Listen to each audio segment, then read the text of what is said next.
একটা সিনেমা নিয়ে কথাবার্তা চলছে ইতিমধ্যে, কিন্তু ফার্স্ট টাইম আজকে আমি অ্যানাউন্স করলাম। আমি আসলে জানি না যে সিনেমাটা আমি করবো কি করবো না, তো ওখানে আমার কথাবার্তা চলছে।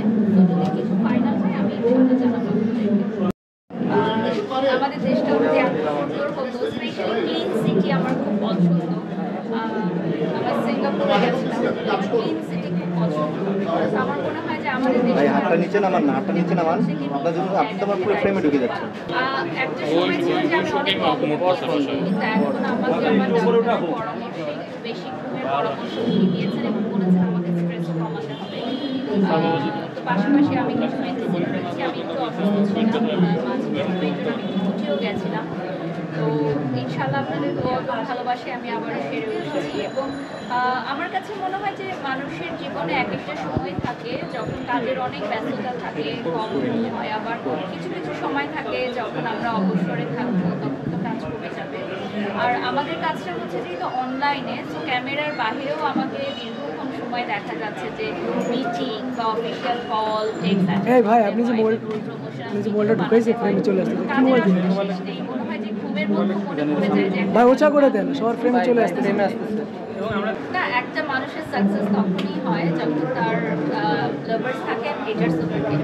হেটার্সও থাকবে, পৃথিবীতে এমন কোনো মানুষ নেই যার আসলে হেটার্স নেই। তো এটা খুবই স্বাভাবিক, এটা খুবই ন্যাচারাল। এবং যারা আসলে একটা সময় হেট করতো তারা বিভিন্ন কাজের মাধ্যমে আমার তারা আবার ভালোবাসার মানুষ হয়ে গেছে। অনেকেই আছে যে যারা হয়তো আমাকে আগে অপছন্দ করতো, আমার বিভিন্ন সময় আমার কাজ দেখে আবার আমাকে পছন্দও করেছে। তো বিষয়টা এরকমই। আবার অনেক ভক্তরাও আছে যাদের হয়তো আমার কোনো একটা কর্মকাণ্ডে তাদের মন ভেঙে গেছে, তারা আমাকে আর পছন্দ করে না। তো এটা নিয়েই জীবন, এটা মেনে নিয়েই থাকতে হবে আমাদেরকে। আর আপনার যত পরিচিতি বাড়বে, যত মানুষ আপনাকে বেশি চিনবে, ততই আপনার এই নেগেটিভ পজিটিভ সাইডটা গড়ে উঠবে। সিনেমা দেখা হয়েছে?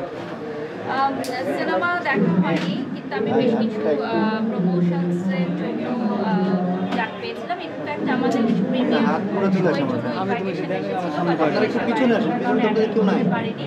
বাট আমার হাজব্যান্ড সিনেমা দেখেছে, শাকিব খানের সিনেমা দেখেছে। সে বরাবরই দেখে শেখার জন্য, দেখার জন্য নতুন কি আসছে আমাদের ইন্ডাস্ট্রিতে। তো সে বলেছে যে চমৎকার হয়েছে।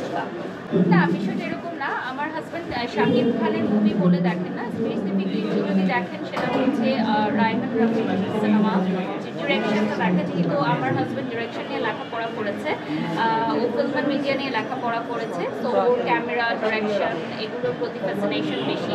তো ও দেখে যে টপ র্যাঙ্কিং সিনেমা কী কী আছে, সেগুলোতে আসলে ক্যামেরার কোয়ালিটি, কাজ, এগুলো দেখার জন্য আসলে বেসিক্যালি যায়, নট যে আর্টিস্টিক। কেমন লেগেছে সাকিব ভাইয়ের একটা গান প্রতি বরাবরই ভালো লাগে আমার। সবার জন্য শুভকামনা রইল। ওনার সিনেমা তো সবসময় হিট, তার পাশাপাশি যে আরও অনেক সিনেমা এসেছে, নতুন হিরোইন তৈরি হচ্ছে, এটা খুবই আশাবাদী আমি। এবং যারা হচ্ছে নতুনভাবে সিনেমা জগতে আসছে তাদের জন্য আমি শুভকামনা জানাই।